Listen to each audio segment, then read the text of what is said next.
The book I'm recommending today is called So Long See You Tomorrow by William Maxwell, and it's a fairly short book, so if you want a book you can read in a couple hours or a day or a couple days, and I'm not exaggerating because I'm a pretty slow reader, then this is the book for you.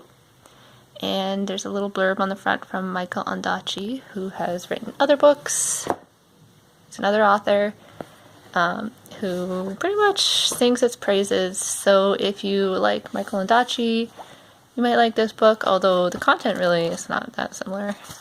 Anyway, I'm recommending this book based on this paragraph, or this kind of section, about the dog point of view, and you might think, well, dogs are put in books all the time, and they don't do anything for me, or maybe you're one of those people who really likes the dogs in the books, and when they die, you're always sad and everything, but this dog is quite different in the way it's described. Its behavior is very much human-like, and you'll see that throughout the book. This is not the only section where it's described, but I do think it is probably one of the best places it's described.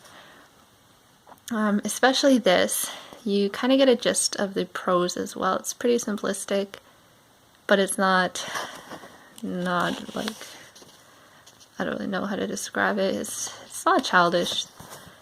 So if you read this, the new man's woman came and more snow fell, and the ground was white, and the snow turned to ice, and the dog slipped and slid when she tried to go anywhere, so she stayed in her house and slept. Sometimes she dreamed she was waiting at the mailbox for the boy to come riding up the road on his bicycle. Awake, she wasn't anybody's dog. When she felt like wandering, she waited until the new man wasn't looking and then slipped away.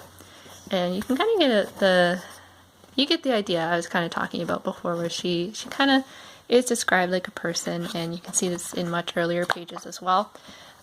This is near the end of the book, so if you don't want spoilers, stop watching the video right now. But she does get killed in the next paragraph in an interesting kind of way of writing, I guess, where it's from her perspective, and then they're just talking about, oh, she died, or she was killed. And you will feel sad, but you won't feel like, oh my god, the innocent dog died. You'll feel something a little bit different when you read this section.